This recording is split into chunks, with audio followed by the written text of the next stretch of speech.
as we go. Okay, I'm looking for Branch, I'm looking for Chambers.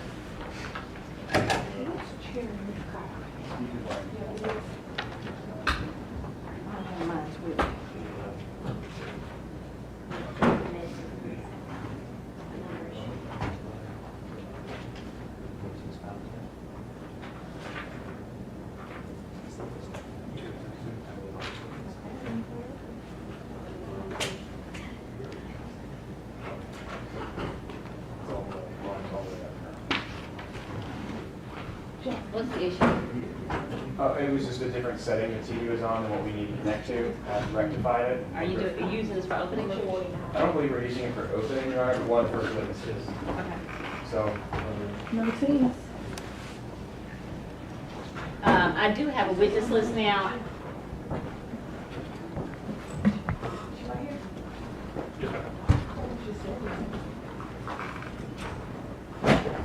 Oh, mercy. What are you? I'm trying to see what you're doing.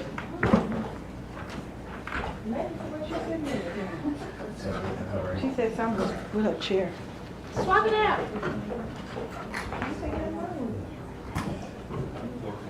She said something's wrong with it, and there's something wrong with it. Swap it out.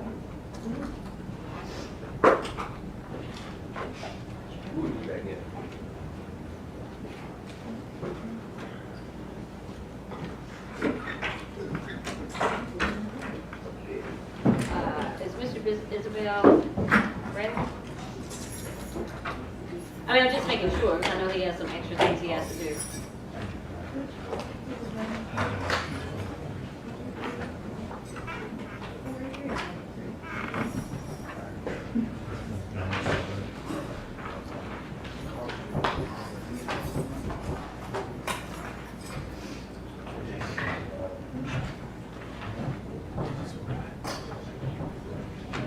We're just about finished, Judge, with our agreement on this.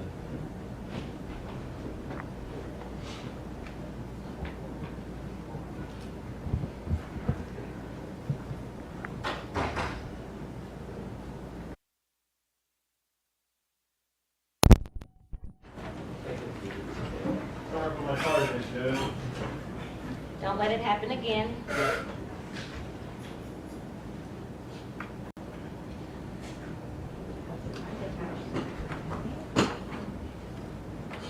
All right, so where are we? I am emailing the redactions to Ms. Harris right now with Your Honor, the state and defense all copied. Requesting one copy for the state, one copy for the defense, one copy for you. And then if we are going to, we'll talk about if we're going to make copies for the jurors and if we are going to, how we will situate that. And we'll need to redact the actual audio, and we won't be using this for a little while, so we'll provide that to defense so that they can review it, make sure it's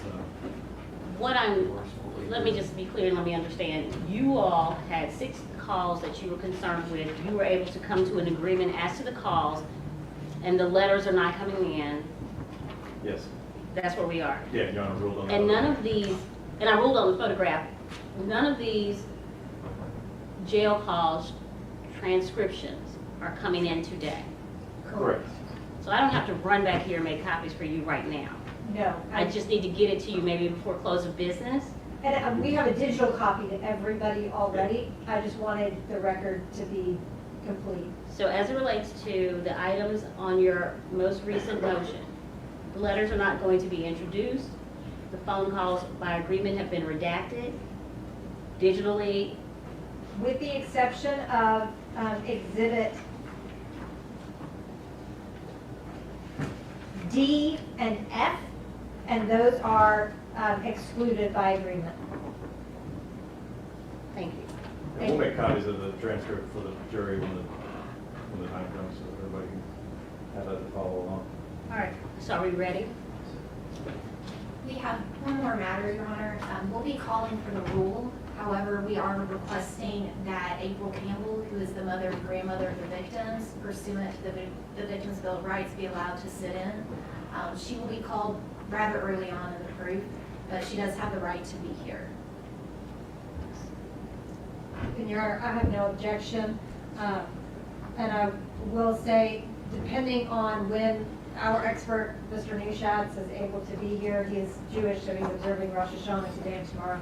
But I do anticipate him wanting to sit in on the testimony of the officers who took the statement.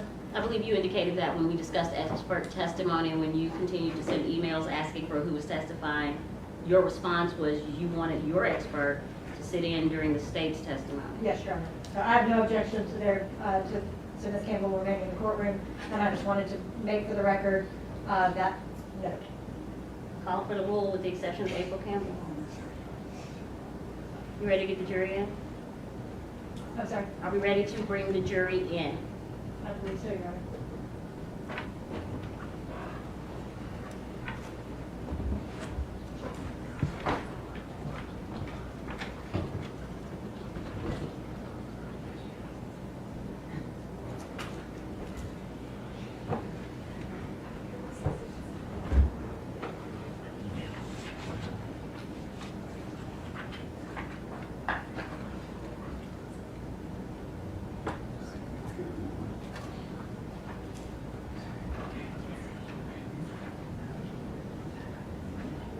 Have you all had an opportunity to Got review? jury in the courtroom?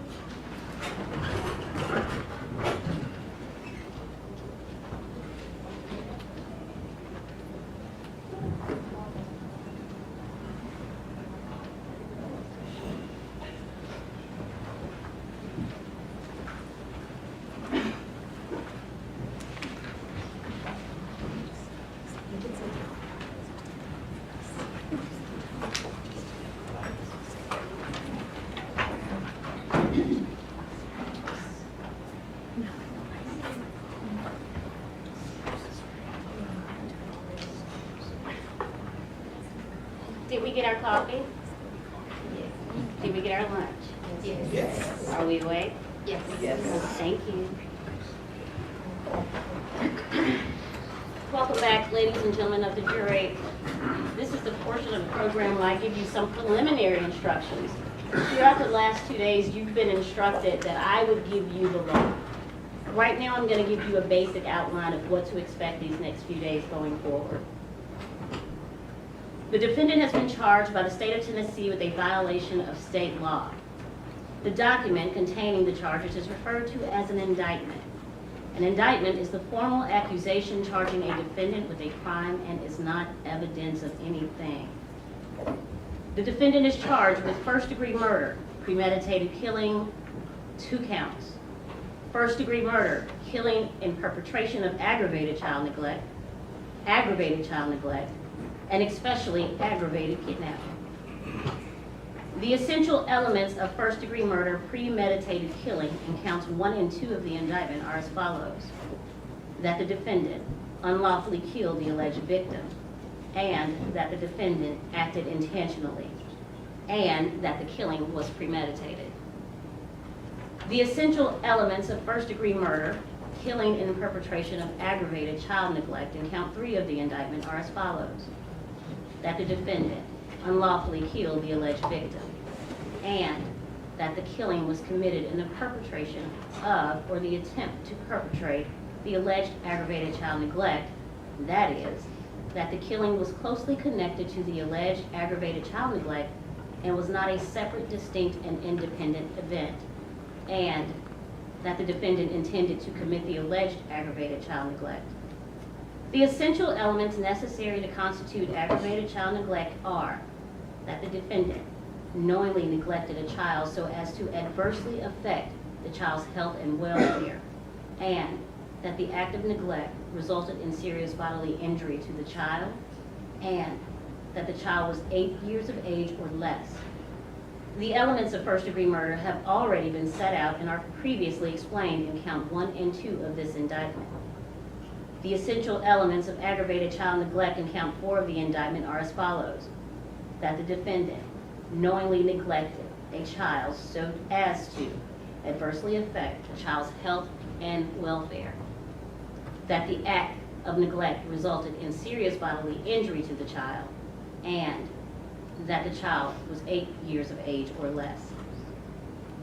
The essential elements of especially aggravated kidnapping in count 5 of the indictment are as follows: that the defendant knowingly removed or confined another unlawfully so as to interfere substantially with the other's liberty, and that the alleged victim suffered serious bodily injury during the removal or confinement. The defendant has pled not guilty to the charges. He is presumed innocent and may not be found guilty by you unless, after hearing all of the evidence, attorneys' arguments, and instructions of law, the 12 jurors seated in this case unanimously find that the state has proven its case beyond a reasonable doubt. The first step in the trial will be the attorney's opening statements. The state will tell you about the evidence it intends to present so that you will have an idea what the state's case is about. The opening statement is not evidence. After the state's opening statement, the attorney for the defendant may make an opening statement if he or she should choose. Next will be the state's case in chief, in which the state will present its evidence. The evidence in the case will most likely consist of testimony of witnesses, physical exhibits, and documents. After the state completes its case in chief, the defense will have an opportunity to present evidence through witnesses and exhibits. A defendant is not required to put on any evidence or to testify. The burden is always on the state to convince you that the defendant is guilty beyond a reasonable doubt. If the defense does present proof, the state may then put on what is known as rebuttal proof. After the state's rebuttal, the defense may put on further proof. After you've heard all of the evidence, the state and the defense may present final arguments. Likewise, closing arguments are not evidence. In closing arguments, the parties will attempt to summarize their cases. The final part of the trial occurs when I instruct you about the rules of law that you are to use in returning your verdict. After you hear my instructions, I will select and excuse the alternate jurors. The final 12 jurors will leave the courtroom together as a group. You will then begin your deliberations to make a decision in the case. Your deliberations will be secret, and you will not be required to explain your verdict to anyone. Now that I have described in outline form the trial itself, let me explain the functions that you and I will perform during the trial. I will decide which rules of law apply to the case. My decisions will be reflected in responses to questions and objections the attorneys raise during the trial and in my final jury instructions. It is your job to determine what the facts are from the evidence. You must then apply the law and my instructions to the facts, and from that application, you will arrive at a verdict. The state has the burden of proving the guilt of the defendant beyond a reasonable doubt, and this burden remains on the state. Keep in mind that the defendant is presumed to be innocent. Thus, a defendant is not required to prove his innocence, to have his attorney make any statements or arguments, or to produce any evidence. You, as jurors, must decide whether the state has proven beyond a reasonable doubt that the defendant has committed the crimes charged in the indictment. You must base that decision only on the evidence of the case and my instructions about the law. An important part of your job will be making judgments about the testimony of witnesses who testify. You should decide whether you believe what each person says and the importance of his or her testimony. In making that decision, I suggest you ask yourself a few questions. Did the person impress you as honest? Did he or she have any particular reason not to tell the truth? Did the witness have an opportunity and ability to observe accurately the things he or she testified about? Did he or she appear to understand the questions clearly and answer them directly? Did a witness's testimony differ from the testimony of other witnesses? These are some of the considerations that will help you determine the accuracy of each witness's testimony. In making up your mind and reaching a verdict, do not base any decisions on the fact that there were more witnesses on one side than on the other. Likewise, do not reach a conclusion on a particular point just because more witnesses testified for one side on that point. Your job is to think about and evaluate the testimony of each witness you heard and decide the facts. Some of you have heard the terms circumstantial evidence and direct evidence. These are two basic types of evidence that exist in law. Direct evidence is direct proof of a fact, such as the testimony of an eyewitness. Circumstantial evidence is proof of facts from which you may infer or conclude that other facts exist. You may consider both kinds of evidence, which are considered to be of equal value in the law. You must listen carefully to the testimony. Each of you will be allowed to take notes during the trial for your personal use during your deliberations. You're not required to take notes. Independent memory can be as precise as any written notes. During the course of the trial, you shall not talk with any witness, defendant, or attorney involved in this case. Please do not talk to them about any subject whatsoever. You might see them in the hallway, on an elevator, or at some other location. If you do, perhaps the best standing rule is to not say anything. You should also not discuss the case amongst yourselves until I instruct you on the law and you start deliberating at the end of this case. It is important that you wait until all of the evidence is received and you have heard all of my instructions on the rules of the law before you deliberate amongst yourselves. During the course of the trial, you will receive all of the evidence you may properly consider. Because of this, you shall not attempt to do any research on your own or gather any information on your own that you think may be helpful. Do not engage in any outside reading, visit any locations mentioned in the case, or try to learn about the case outside of this courtroom in any other manner. There will be media reports in the newspapers, on TV, and/or on the radio about this particular case. If there are, you are not permitted to read, watch, or listen to those reports. You as jurors must base your decisions solely on the evidence you hear in the courtroom. At times during the trial, an attorney may make an objection to a question that is asked by another attorney or to an answer that a witness gives. This simply means that the attorney is requesting that I make a decision about a particular rule of law. Do not draw any conclusions from the fact that an objection was made or from my ruling on that objection. My rulings only relate to the legal questions that I must determine and should not influence your thinking. If I sustain an objection, the witness will not be permitted to answer the question. Do not attempt to guess what that answer might have been, had the witness been permitted to give it. Similarly, if I tell you not to consider a particular statement that was made, you should put that statement out of your mind and you may not refer to that statement in your later deliberations. It is the responsibility of the attorneys to present the evidence. You must decide this case based on the evidence that's presented to you. Finally, during the course of the trial, I may have to interrupt the proceedings to confer with the attorneys about the rules of law that should apply. In some cases, we may have bench conferences in the courtroom outside of your hearing. And in some instances, I may ask you to retire to the jury room. While we will attempt to resolve some of these issues in the mornings before we get started, in the long run, they save time for all of us. If after your deliberations you find a defendant guilty of any offense, there will be a second phase that we've already discussed during voir dire, in which we will have what we call a mini trial, and the state will put on additional proof, and perhaps the defense will as well. But that's only if we make it through the guilt phase. We're all clear on that point. This completes my opening comments to you. We will now proceed with the reading of the indictment.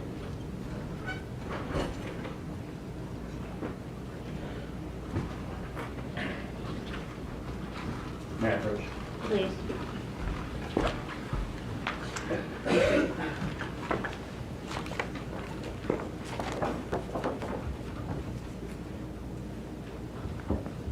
State of Tennessee, Criminal Courts of Shelby County, July term 2022. Count 1.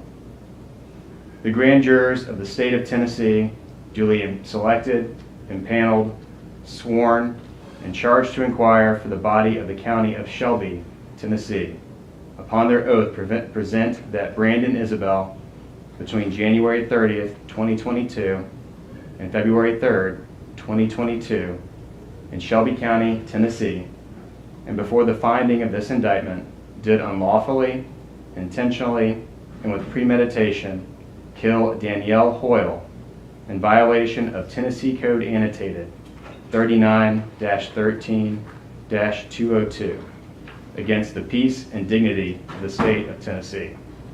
Signed by the District Attorney General, Steve Mulroy. Count 2. The grand jurors of the state of Tennessee, duly selected, impaneled, sworn, and charged to inquire for the body of the county of Shelby, Tennessee, upon their oath, present that Brandon Isabelle, between July 30th, 2022 and February 3rd, 2022, in Shelby County, Tennessee, and before the finding of this indictment, did unlawfully, intentionally, and with premeditation kill Kennedy Hoyle in violation of Tennessee Code Annotated 39-13-202 against the peace and dignity of the state of Tennessee. Signed by the District Attorney General, Steve Mulroy. Count 3. The grand jurors of the state of Tennessee, duly selected, impaneled, sworn, and charged to inquire for the body of Shelby, the county of Shelby, Tennessee, upon their oath, present that Brandon Isabelle, between January 30th, 2022 and February 3rd, 2022, in Shelby County, Tennessee, and before finding of this indictment, did unlawfully and with the intent to commit aggravated child neglect, kill Kennedy Hoyle in the perpetration of or the attempt to perpetrate aggravated child neglect in violation of Tennessee Code Annotated 39-13-202 against the peace and dignity of the state of Tennessee. Signed by the District Attorney General, Steve Mulroy. Count 4.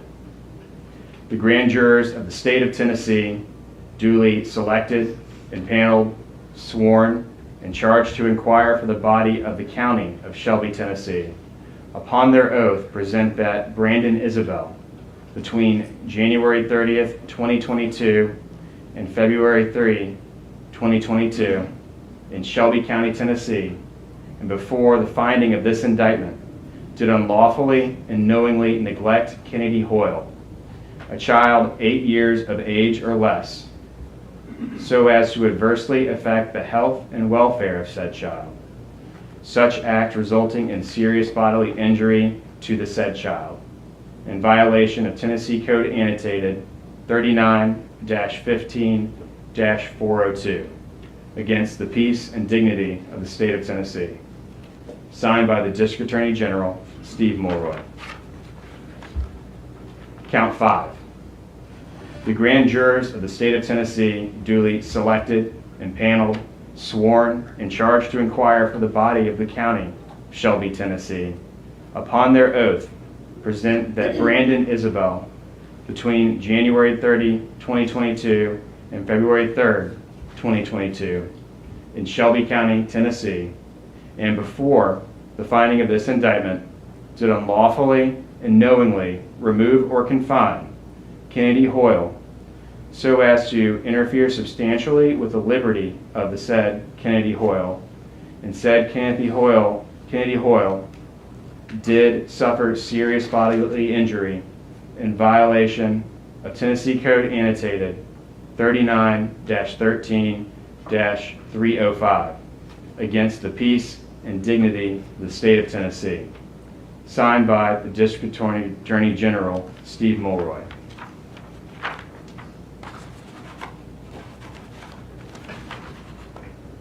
Indictment number 2203799. State of Tennessee versus Brandon Isabelle. A true bill signed by the foreperson of the grand jury on September 13th of 2022.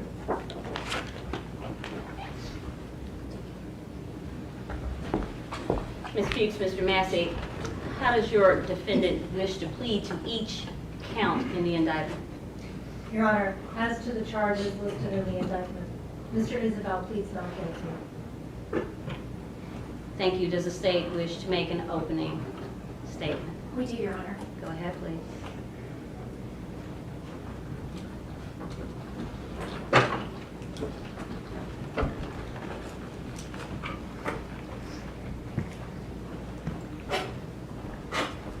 It was the morning of February 2nd, 2022.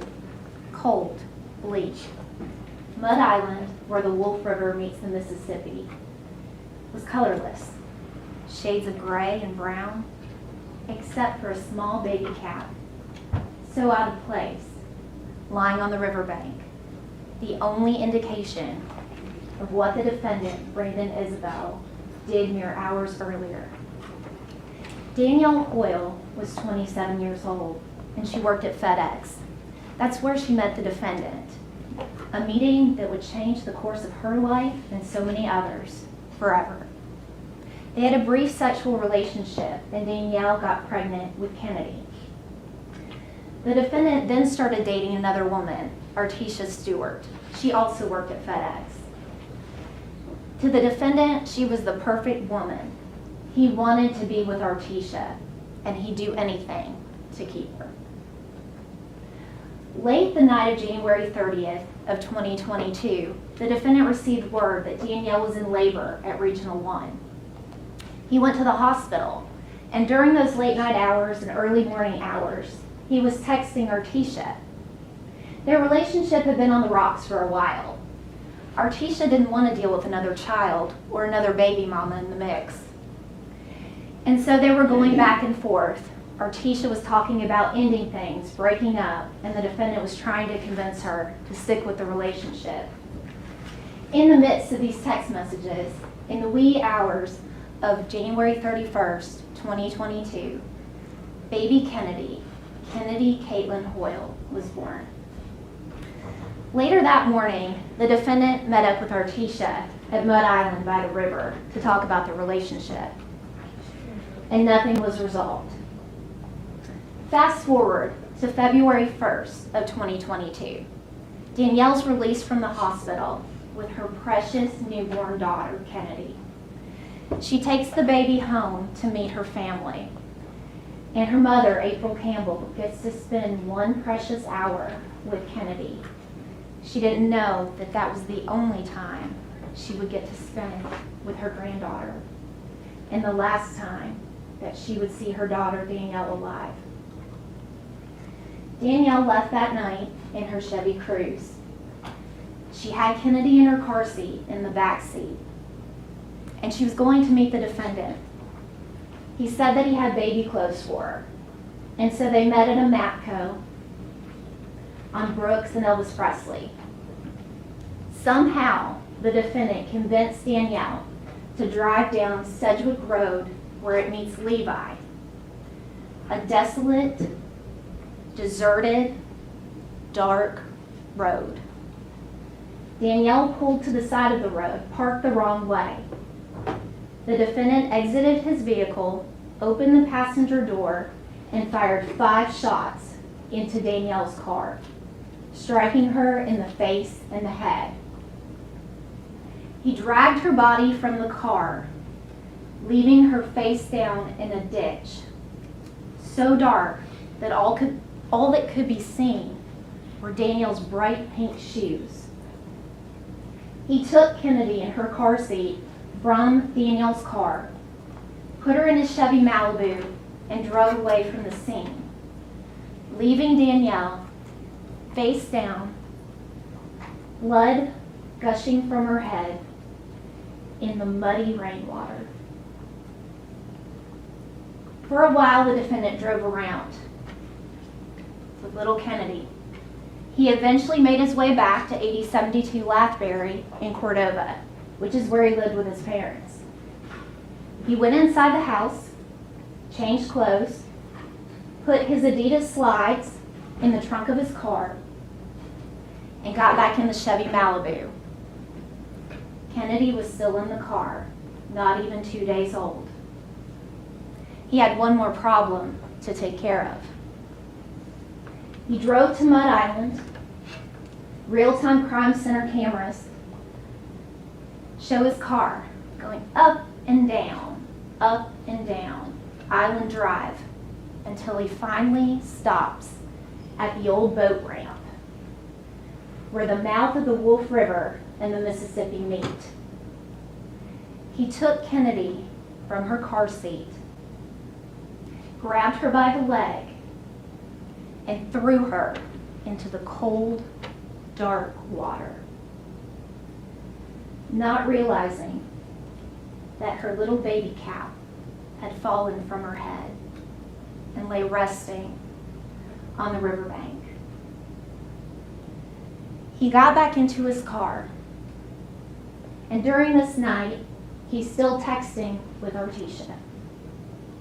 And his phone, the GPS is on, and it's tracking everywhere he goes. A silent witness to a murderous night. He continues on to Walgreens, where he buys gifts for Artesia. He sits in the parking lot,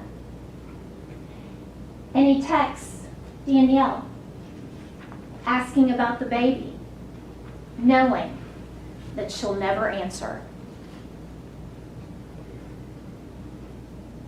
The cover his tracks. Meanwhile, Officer Cody Sutton with the Memphis Police Department is on routine patrol. He's out of the Rains precinct, patrolling South Memphis, and he drives down Sedgwick Road. He knows the area. It's an area that commonly stolen cars are left. And so when he pulls up, he doesn't think anything of it. He sees a Chevy Cruze parked on the wrong side of the road. It looks like it has a shattered window, so he runs the tag. It's dark and raining, and the tag comes back to Danielle Hoyle. So he sends officers to Danielle's home, thinking they're investigating a stolen vehicle. When they arrive, Danielle's not there. They encounter her mother, April Campbell. April informs the officers that Danielle left earlier that night to see her baby's father, that she had a newborn with her, and they hadn't heard from her and didn't know where she was. Meanwhile, Officer Sutton is still on the scene at Sedgwick. He gets out of his vehicle to take a closer look, and he finds the gruesome discovery of Danielle's body. Now, at this point, the Memphis Police Department is starting to realize the gravity of missing Kennedy. Officer Sutton looked around. He found no baby. He found no car seat. Just a bag, a baby bag, with the name Kennedy in the Chevy Cruze to show that she was ever there. A city watch goes out. While this is starting to happen, the defendant has another stop to make. He drives to Walmart on Elvis Presley. He then pulls to the back of the Walmart and drops Kennedy's car seat next to a locked dumpster. And that car seat is later found by a Good Samaritan and Officer Robert Blake. He's still texting with Artesia. She finally relents and says he can come over. He beats her home to 5061 Stacy Road. She pulls up in her Kia Soul, and she can't even make it in her door before the defendant is jumping into her car, telling her that they need to leave.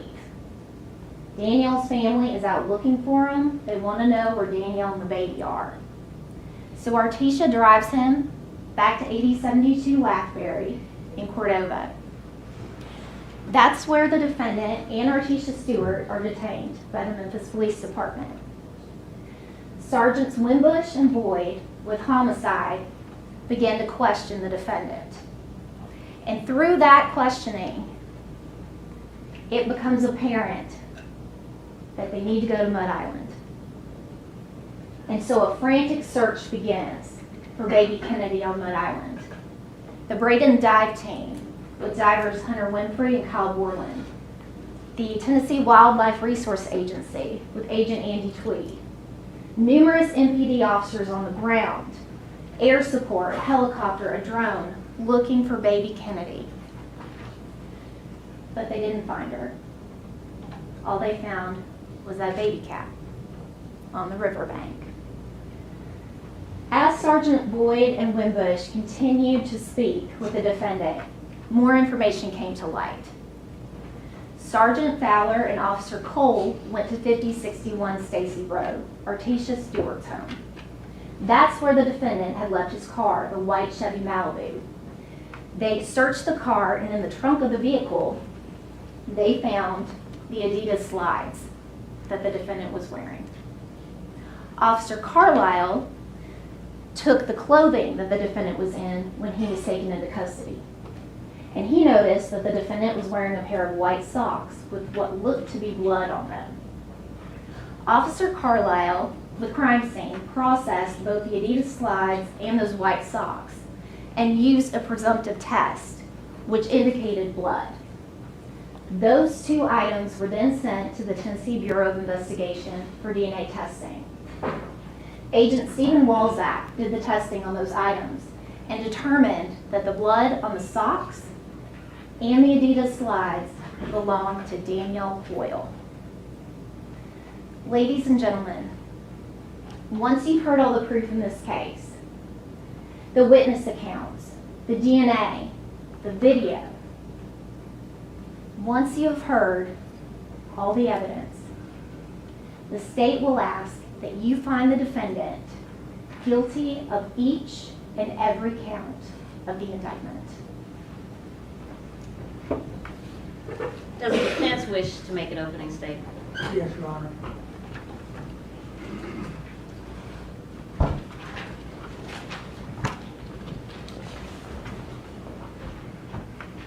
Come back to center with me first. We talked in board item about how the state made the allegations, and they have. They did it through an indictment, and they did it through their opening statement. Now, it is up to them, the burden is on them to prove these allegations. To prove these allegations beyond a reasonable doubt. Now, we also talked about how you can't know for sure if truth is being told to you. And that's understandable. Truth rings like a bell on a clear day. Truth does not lend itself to interpretations. Different scenarios, different interpretations.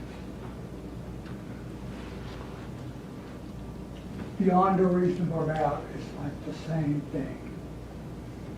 If there are two reasonable, supported by the evidence interpretations, at the end of this proof, and both are reasonable, the verdict must be not guilty. I ask you to hold the state to that burden of proof. Thank you. State, you may call your first witness. State calls Officer Cody Sutton.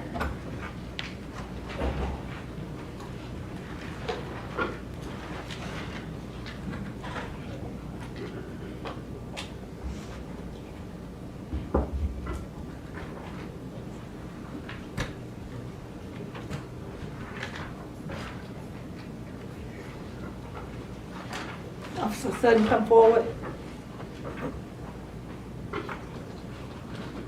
Watch your step. Stand right here, face your honor, raise your right hand. Good afternoon. Do you swear or affirm to tell the truth, the whole truth, and nothing but the truth, so help you God? Yes, ma'am. Please have a seat, watch your step, and I'll need you to speak up for the benefit of Madam Court Reporter. Yes, ma'am. Thank you. Go ahead, please. Thank you, Your Honor. Would you please state and spell your name for the jury? It is Cody Sutton, CODY SUTTON, And where are you employed? at Germantown Police Department. How long have you been at Germantown? A little over a year Where were you before then? at Memphis Police Department. And how long were you with MPD? 5 years. And is that where you were employed back in February of 2022? Yes. Now, back in February of 2022, where were you assigned? At Rain Station. And what shift were you working? I was Delta shift at that time. What does that mean? It's 5 p.m. to 1 a.m. is the hours that we worked. And what area does Rain Station cover? Whitehaven and Westwood. Is that South Memphis? Yes. Now, were you familiar with the area of Levi and Sedgwick? Yes. Is that located in Memphis, Shelby County, Tennessee? Yes. What are the nearest larger streets? You got Rains.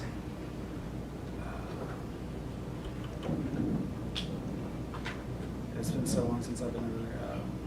There's Rains. I think Brooks is one of the other closer ones. All right. Otherwise, the court has the witness give his voice up a little bit. I'm having trouble hearing. Please approach. She can speak. If I can get you to approach, we can address this. I'm sorry, pardon me, sir.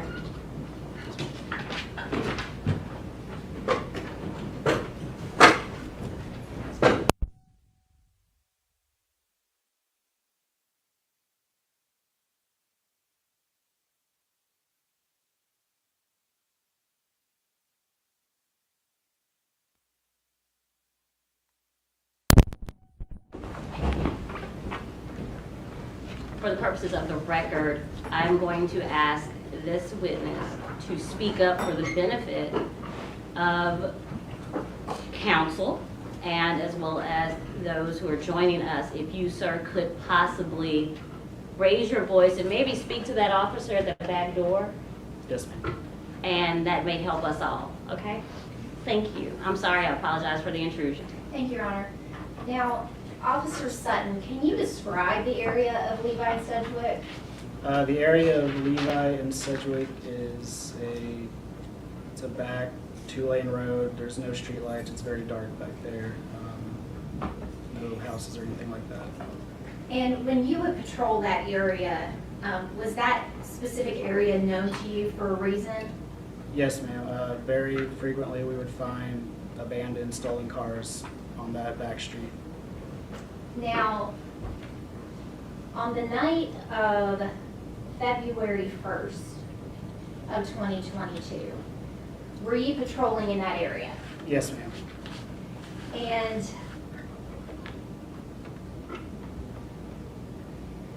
did you arrive on Levi and Sedgwick around 11:15 p.m.? Objection to meeting. It doesn't suggest an answer, Judge. You can answer yes or no. Overruled, I'll allow it. Yes. And what were the conditions that night? It was cold. It was raining that night. Did you see anything that drew your attention? Yes, there was what appeared to be an abandoned vehicle on the side of the road. Was it parked on the correct side of the road? Was it facing? No, it was not. Okay. Can you describe how it was parked? It was parked on the left-hand side of the road facing the wrong direction. I'm going to hand you a photograph and see if you recognize it.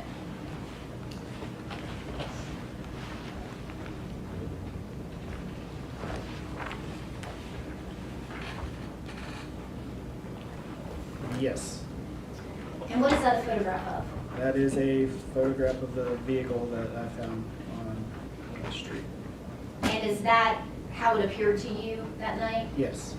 All right, I would ask that that be the state's first exhibit, Exhibit 1. Hearing no objection, thank you. And it has not been pre-marked? It is not, Your Honor. Thank you.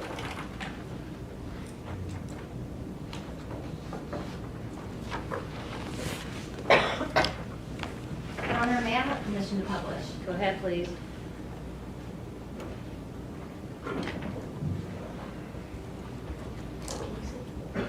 Okay, so Officer Sutton, just to be clear, what are we seeing right here? That is the vehicle that I located, Levi and Sedgwick, parked on the road facing the wrong direction. All right. So when you saw that vehicle, what was going through your mind at that point? I thought it was either someone had left it there, parked it there, broken down, or it might be stolen. Right? And what did you do? I had officers go to the registered owner's address to see if they knew the whereabouts of their vehicle and waited for them to get back with me with that information. And do you recall the name of the registered owner? Off the top of my head, no.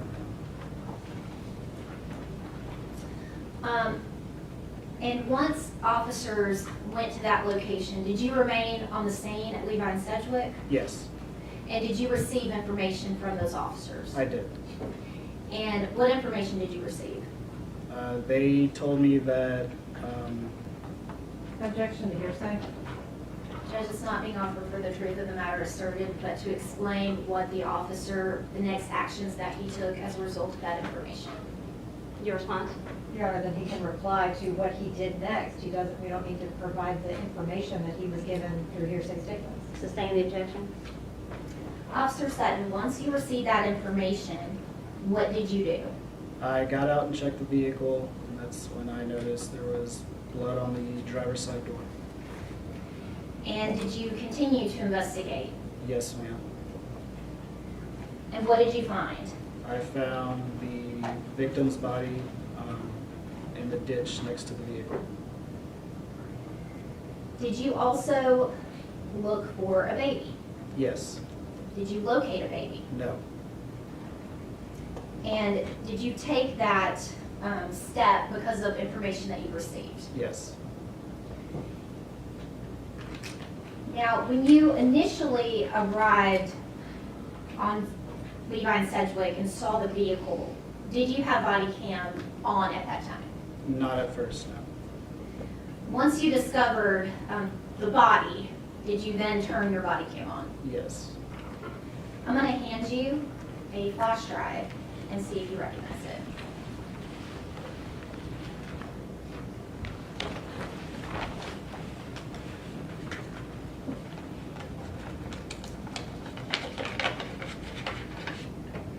Yes. Is that a clip from your body cam from that night? Yes, ma'am. And did you have the opportunity to review that? Yes. And are those your initials on the flash drive? Yes. Your Honor, I'd ask that that be the next exhibit, Exhibit 2. Hearing no objection. And I now have the miniature envelope state the Brandon Isabelle 22-03799 BC 4367 and one initialed red USB marked as Exhibit 2. Your Honor, may I have permission to publish? Go ahead, please.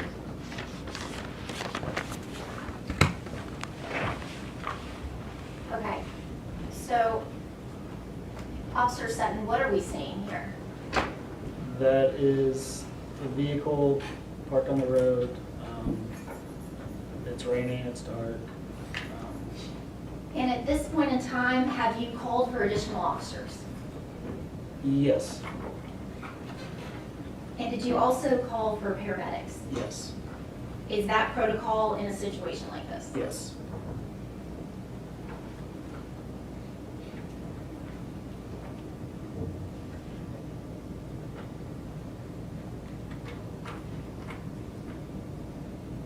Now, it looks like there are some lights. Where are those lights coming from? It looks like from the other vehicles that are on the scene. Are there any street lights on Levi and Sedgwick? No.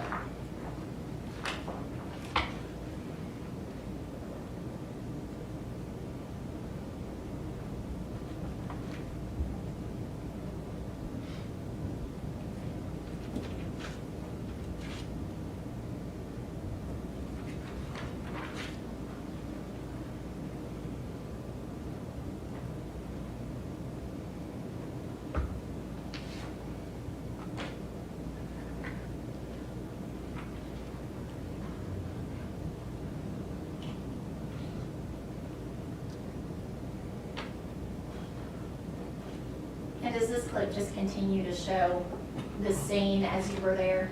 Yes, ma'am.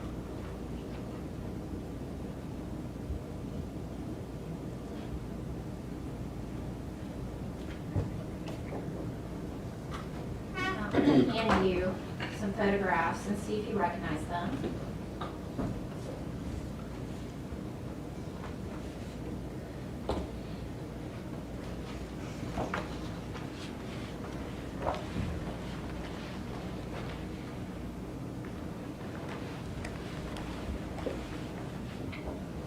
If you would just look at that first photograph. Do you recognize that photograph? Yes, ma'am. And what is that a photograph of? The victim's vehicle. Your Honor, to ask that that be the next exhibit. No objection. State's exhibit number 3. Yes, Your Honor. Thank you.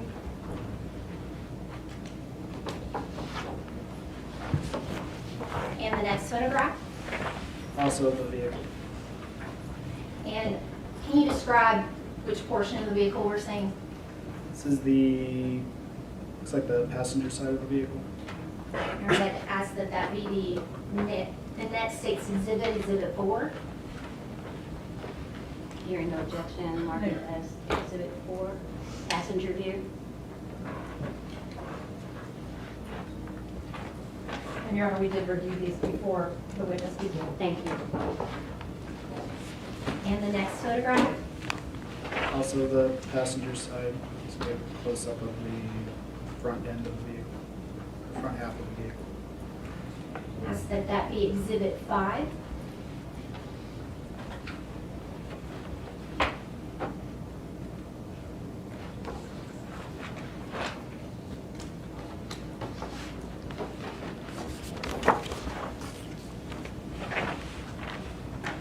And the next photograph.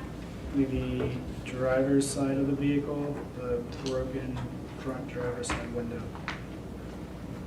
I'd ask that that be exhibit 6.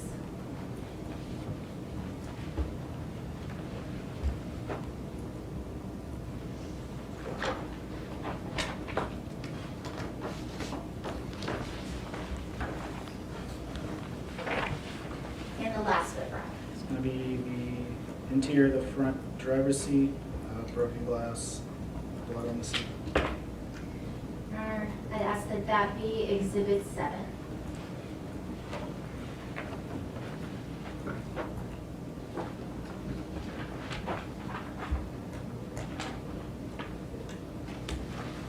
May I have permission to publish, Your Honor? Go ahead, please.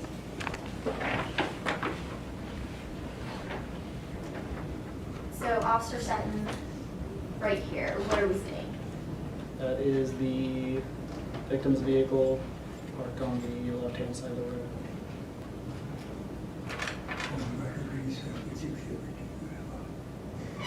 And that was, for the record, exhibit 3.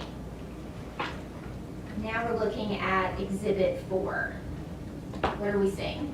The passenger side of the vehicle. And does it appear that there's something hanging out of the passenger side? Yes.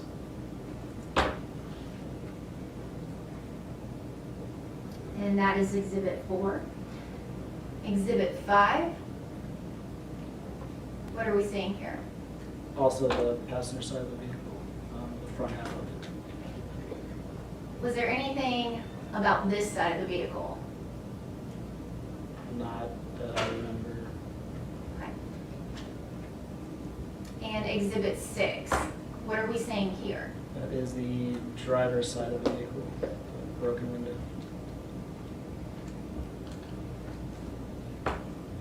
And exhibit 7. What is this? It's the inside of the front driver's seat, broken glass, and blood on the seat.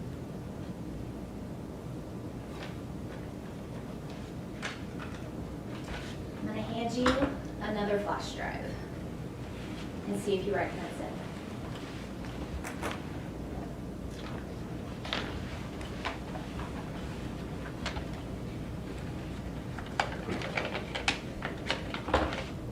Yes. Is that another clip from body cam from the scene? Yes. And are you actually visible in that clip? Yes. Your Honor, I'd ask that that be exhibit 8. Another tiny envelope, body worn camera clip 2, with a blue USB with CS on the back.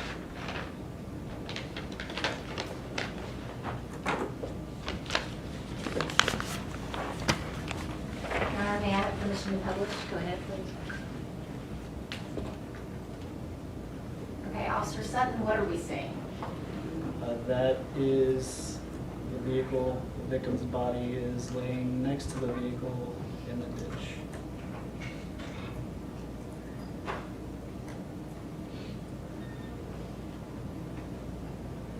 And are you actually in this video?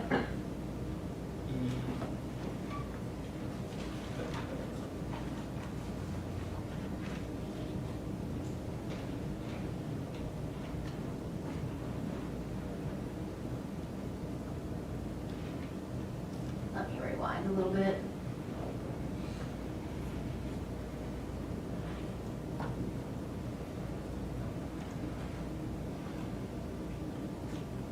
Yes.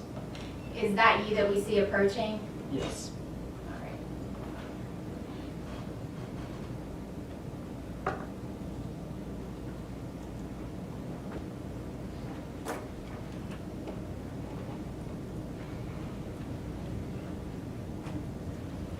Now, at this point, other officers are arriving, is that correct? Yes. And who begins to work the scene? How is that assigned? First we contact our supervisor, they contact felony response. When they come out, they're the ones that take over the scene from that point. And can you explain to the jury what felony response is?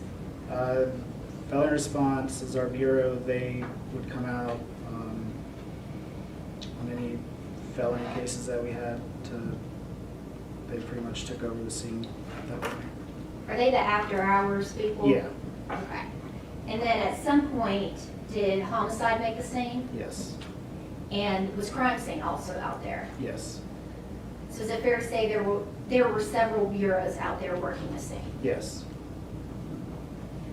And I hand you 2 more photographs.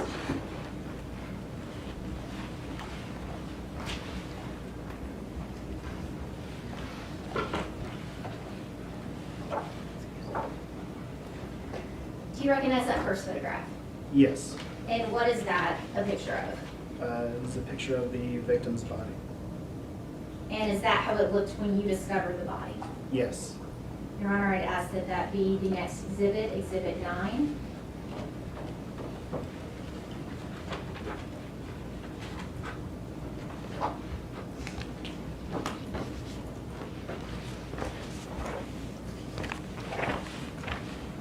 And Officer Sutton, the next photograph, do you recognize that photograph? Yes, ma'am. And what is that a picture of? It's a picture of the vehicle with the body in the ditch next to it. Your Honor, I'd ask that that be that would be the state's exhibit number 10.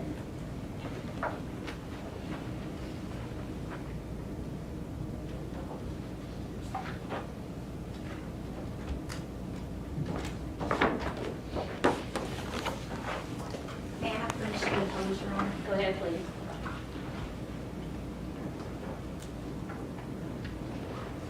Okay, what are we seeing in this photograph? That is the victim's body lying in the ditch next to the vehicle. And that was Exhibit 9. Exhibit 10. What are we seeing in this photograph? It's a wider view of the victim's body next to the vehicle. And at that point in time, has anybody moved the body? No. The light that we're seeing, where is that coming from? The vehicles that are on the scene, flashlights. When you initially pulled up on that vehicle, were you able to see a body? No.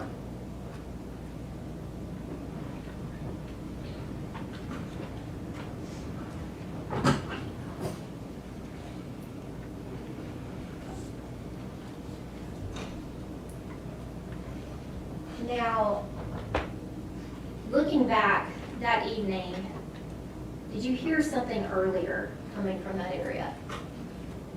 I heard gunshots that could possibly have come from that area. And did you end up remaining at Levi Sedgwick that night while the investigation was going forward? Yes. Pass the witness. Go ahead, please. Thank you, Your Honor. Officer Sutton, this was a very dark area, right? Yes. Heavily wooded, Yes. a 2-lane road. Mhm. You indicated that people often would abandon stolen cars. Right, Is that area in general a somewhat high crime area? yes, And there were actually several different types of shell casings out on that street, correct. right in the area where this happened. Mhm. And there are no cameras recording what's going on that part of the street. No, ma'am. And the casings that were found, they were of multiple calibers. Right, And when you first happened upon the scene, that was the only vehicle there, yes, and Ms. Hoyle was the only person there. yes.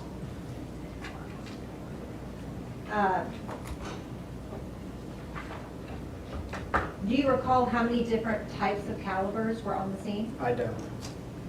Do you recall it being multiple Yes. calibers? And do you recall it being multiple casings? Yes, Do you recall at least one of them being a .40 caliber? I don't recall. And you had indicated that earlier you had possibly heard gunshots. Yes, That was not what drew you to the area then, right? no, And when you arrived on the scene, you did not know how long the car had been there. no, You did not know how long Ms. Hoyle had been there. no, You didn't actually see any of these events unfold. no, You don't know what was happening at the time the events unfolded. no.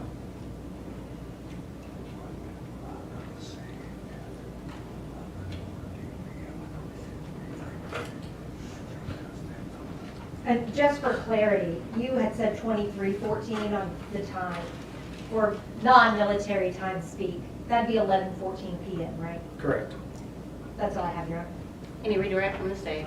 Just briefly, Officer Sutton, you said that this was a high crime area, is that right? Yes. The street signs that we see on Levi and Sedgwick, is there anything out of the ordinary about those? There were multiple bullet holes in many of the street signs in that area. That's all I have, thank you. May I follow up briefly? Please. Is this an area where it is uncommon to hear bullet or gunshot? No, Is that something that you often hear even in these more secluded areas? yes, Do you drive down Levi and Sedgwick often? yes, ma'am. Would you hear gunfire frequently when you were driving along Levi and Sedgwick? Usually when I was driving on Levi and Sedgwick, no. Okay, but in that area? Yeah, Okay, you heard gunshots frequently in that area? yes. That's all I have. Thank you. You may step down. Please call your next witness. State calls Deshaun Cole.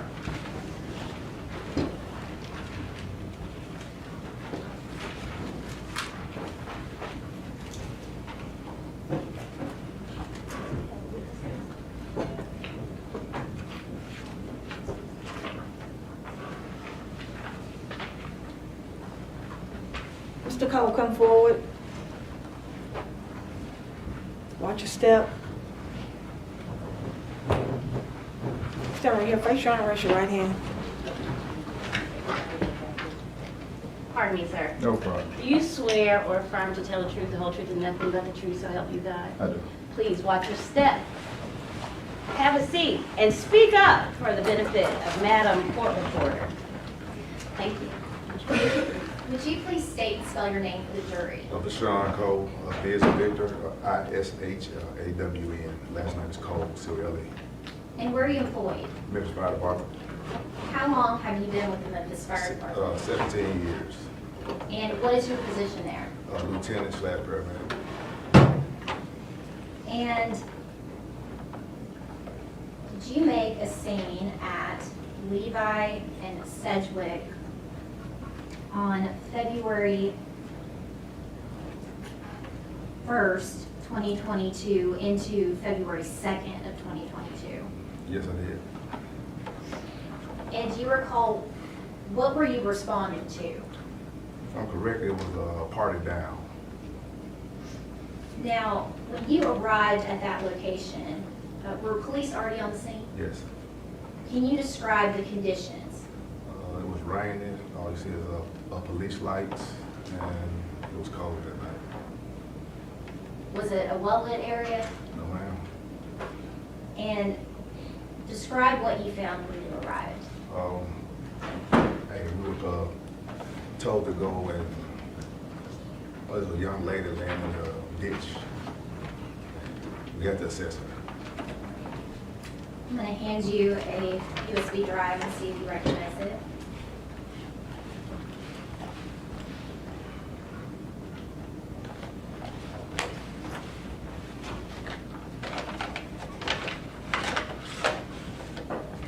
Yes, I do. And is that video from the scene? Yes.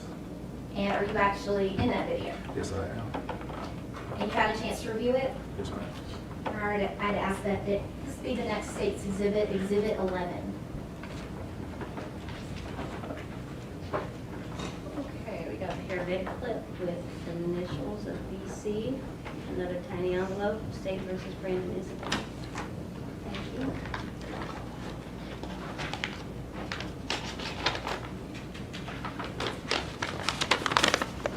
May I have permission to publish?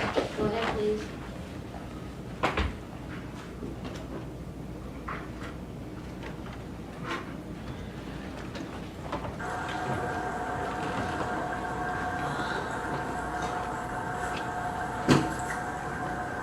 So what is happening? We're assessing the patient to see if the patient is alive or not.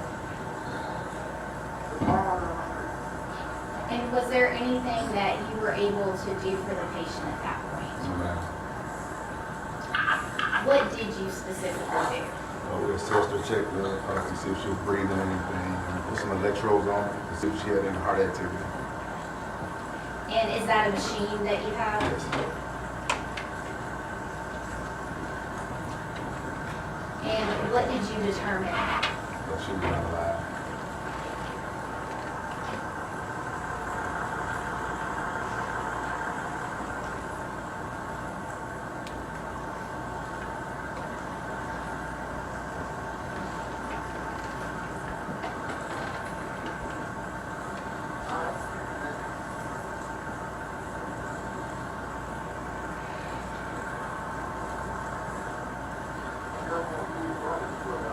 Is she being hooked up with the electrodes at this point? Is that what's happening?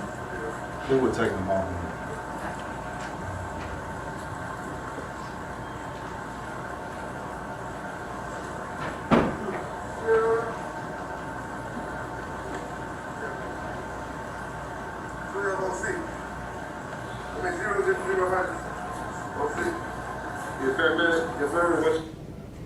And what was that 1206? What was going on there? The time of death we called her, that she opened out here.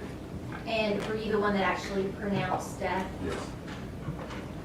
I'm going to show you what has been entered as Exhibit 9.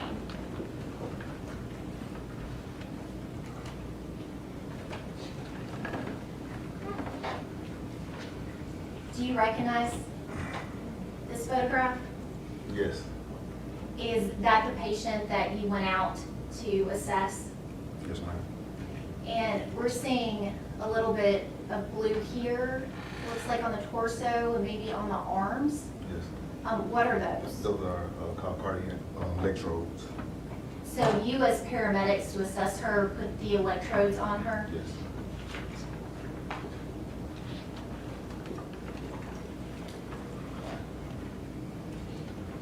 I'll pass the witness. Go ahead, please.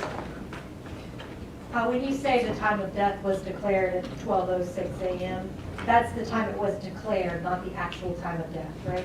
Correct, from us. That's all I have. Will you redirect? No. Thank you, sir. You may step down. Please call your next witness. State calls Mario Foster.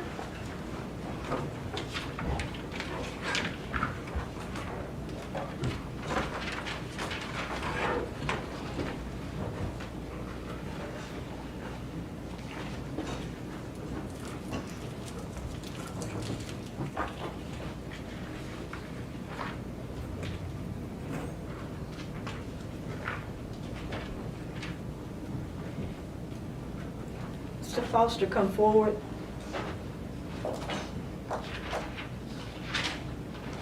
Watch your step. Stand right here, face down, and raise your right hand. Do you solemnly swear to tell the whole truth and nothing but the truth, so help you God? Yes, ma'am.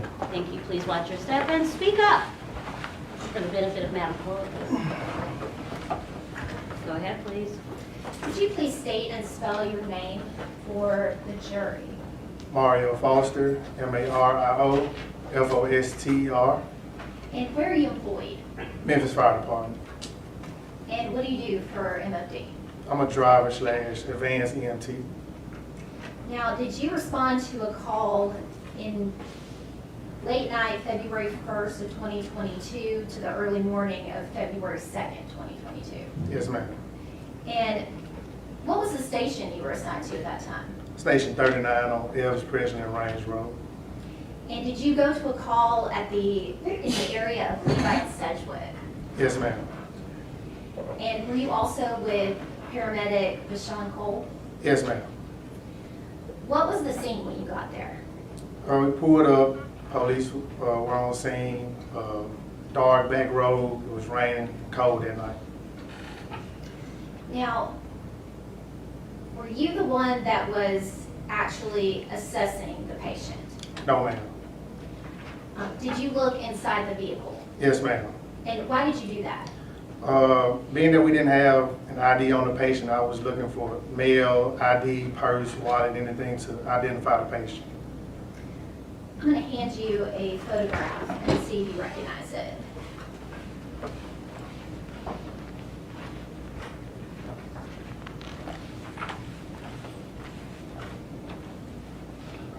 Yes, ma'am.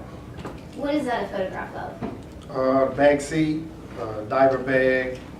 Of course, someone baby had to be in the back seat of the car. Speculation. Give me a second, please. There's been an objection made. Would you like to respond? Your Honor, we'll move past that. Thank you. Judge, we would ask that that picture be Exhibit 12. Your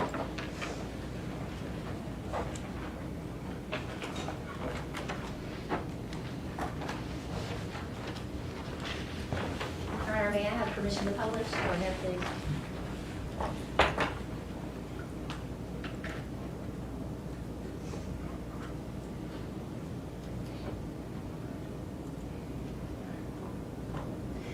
So you looked inside the vehicle to see if you could identify who the patient was, is that right? Yes, ma'am. Great. And this was the vehicle that you looked into? Yes, ma'am. And what are we seeing right here? Diaper bag, back seat in the back seat of the car. And was there a name on the diaper bag? Yes, ma'am. And what was the name? Kennedy. Now, when you were on the scene, did you see a baby? No, ma'am.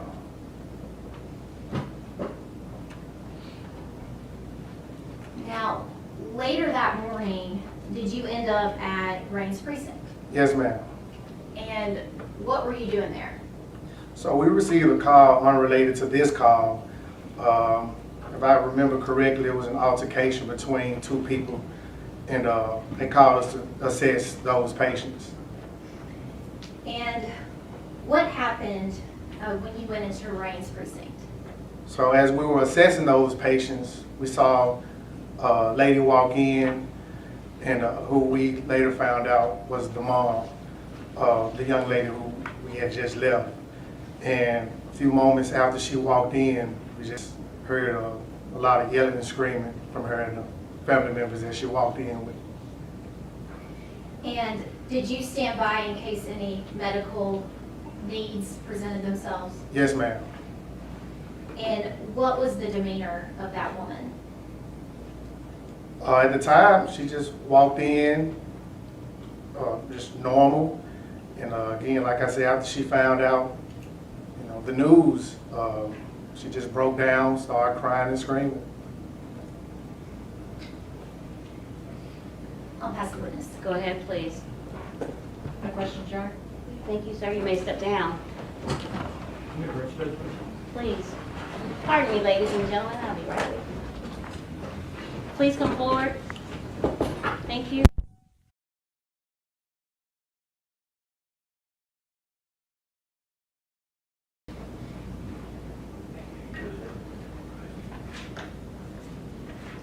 Just a second. Just a second. Court's gonna be in a very brief recess. Court stands in recess.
Sorry about that, I'm back.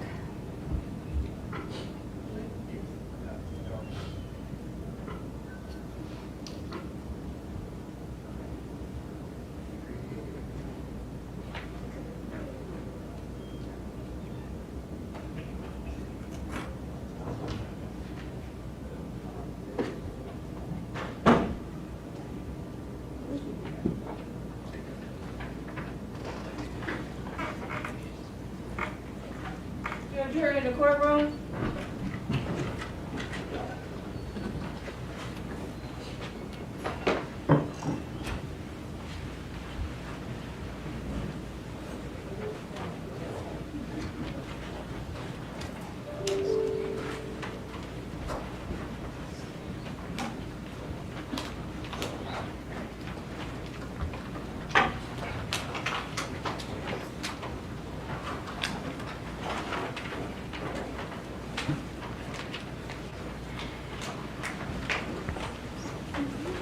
So fun fact, you can enter from there. Yeah, you can enter from that side so you don't have to crawl over your fellow jurors. We're not here to make it any more complicated than it has to be, okay? So keep that in mind, all of you. You can go in either side. State of Tennessee, please call your next witness. Thank you, Judge. The state calls Sergeant Jeremy Klein. Sergeant Klein, come forward. Watch your step. Stand right here, face your honor, raise your right hand. Do you solemnly swear or affirm to tell the truth, the whole truth, and nothing but the truth, so help you God? I swear. Have a seat, watch your step. Sergeant Klein, speak up for me. Yes, ma'am. Thank you.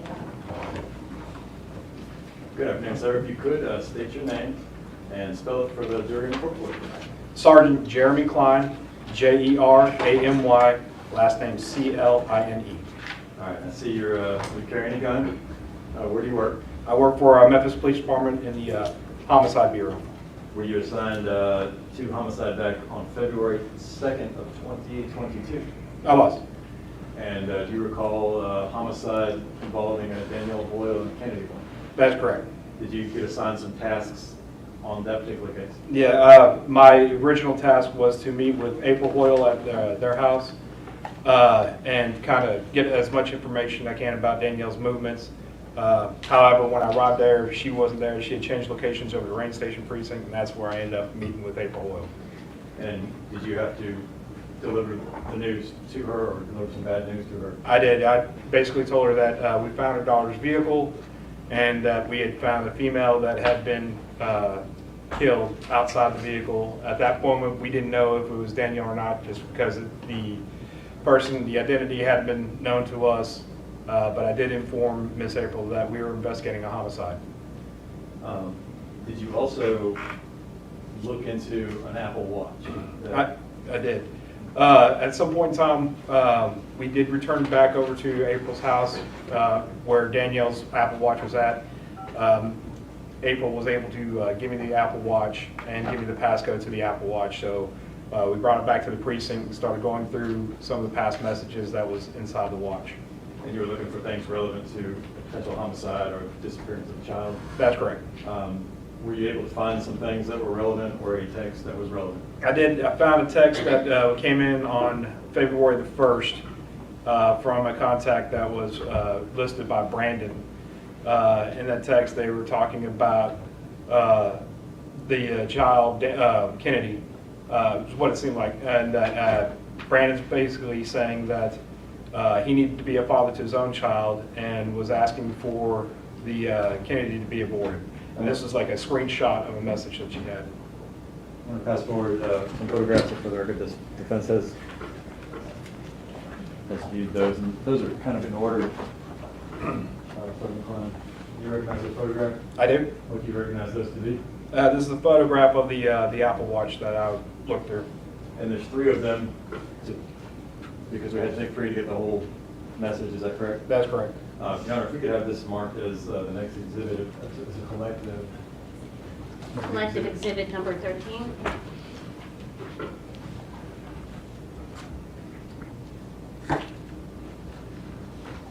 And this is 3 photos.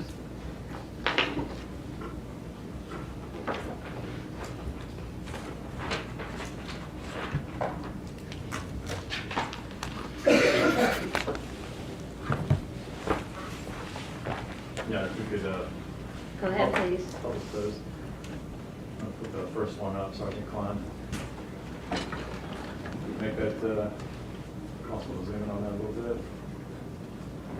Sergeant Klein, if you could read this for us. It says, I can't be a father to the kid right now, Danielle, and I don't want to put you through that. I have to be a father to my first child. I haven't been doing that. I don't want you to go through what you're going through with Raya Dad not being around twice. You deserve better than what I've been doing to you. If you love me like you say you do, then let's end this mistake, Danielle. Let's talk to these doctors tomorrow and let's both hear them and have them understand where we're coming from. I gotta sit. And Yeah. we have the next one here. We can zoom in on that. I think you stopped it. I gotta sit. Yeah, I'm looking for it now. Like, I gotta sit back and find myself with no distractions, like, for real. I gotta find me. And the third, if we can just go to the third one, I think it has. There we go. Yeah, it says, Brandon, bye, just stop texting me and go about your business. I don't need you and talking to them. They still not gonna do it. I'm going on 5 months now. All right. And Sergeant Klein, was that the only things that you could find that were relevant within the Apple Watch? Yes, sir. Did you consider or think about trying to, download or dump the entirety of the watch? At the time, Memphis Police Department did not possess the technology to be actually able to extract the messages from the watch the way we had, and I don't think we were in possession of Danielle's phone. All right. And is that everything that you did with respect to this case? Yes, sir. Okay. No further questions, Judge? Go ahead, please. Thank you, Mr. Klein. What was the date on that text of the watch? So it was a snapshot when it was retransmitted. I'm not sure to who or from, but when it was retransmitted, the date of the transmission was February 1st, 2022. That wasn't the date that it originated, was it? That I won't know when it actually originated. I'm confused. The 2/1/22, was that on the watch? That was the day that the transmission of that snapshot was sent. So basically, the way it works is this was a screenshot of a text message between Brandon and who I'm assuming would be Danielle. From that text message, it was retransmitted to whom, I don't know, but it's retransmitted on the 1st, showing that mark, that conversation. So we wouldn't know when that first text message came in. You don't have any evidence of when that first text message. Reading the text message, I would imagine about 5 months along. Danielle was pregnant about 5 months along. That would be your correct milestone, wouldn't it? Correct. Okay. And also, you were involved with Artisha as well, Artisha Stewart? I don't recall, I might have been, but I don't recall.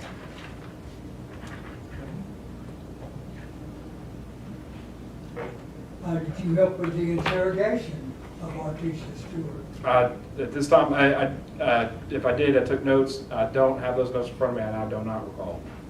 The case coordinator here, that wasn't you, was it? That was not me. Yes, sir. That was Jacoba Boyd. That is correct.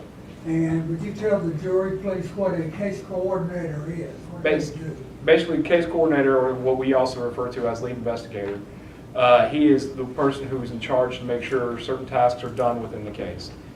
He will assign people to do things for the case, or he himself has to ensure that they get done, such as search warrants, supplements, basically keeping the notes of the case and to make sure that it is moving forward and that we're progressing to make charging the suspect in the crime.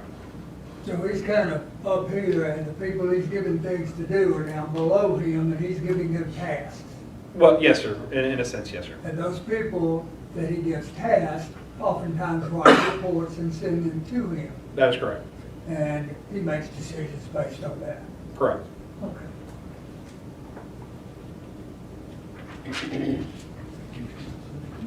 No other questions, thank you, sir. Any redirect from the state? There you go. Thank you, sir. You may step down.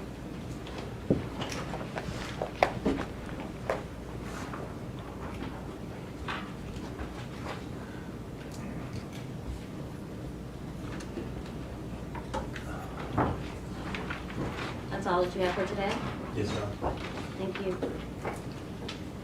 Ladies and gentlemen, that concludes our business for today. You have plans, and I have to get you out of here. Again, you are not to discuss anything you think you may know. I can assure you you don't. You are not to do any independent research. You may talk freely about anything else except what has happened here today with anyone at any time until I give you instructions to do so. Are we all clear? Yes. I'll see you in the morning. Get some rest. Don't overdo it tonight with the food and the snacks. Jury, Leave your notebooks here. We'll take care of it. jury, excuse me, your notebook's in the chair, watch your step and you step down. Okay.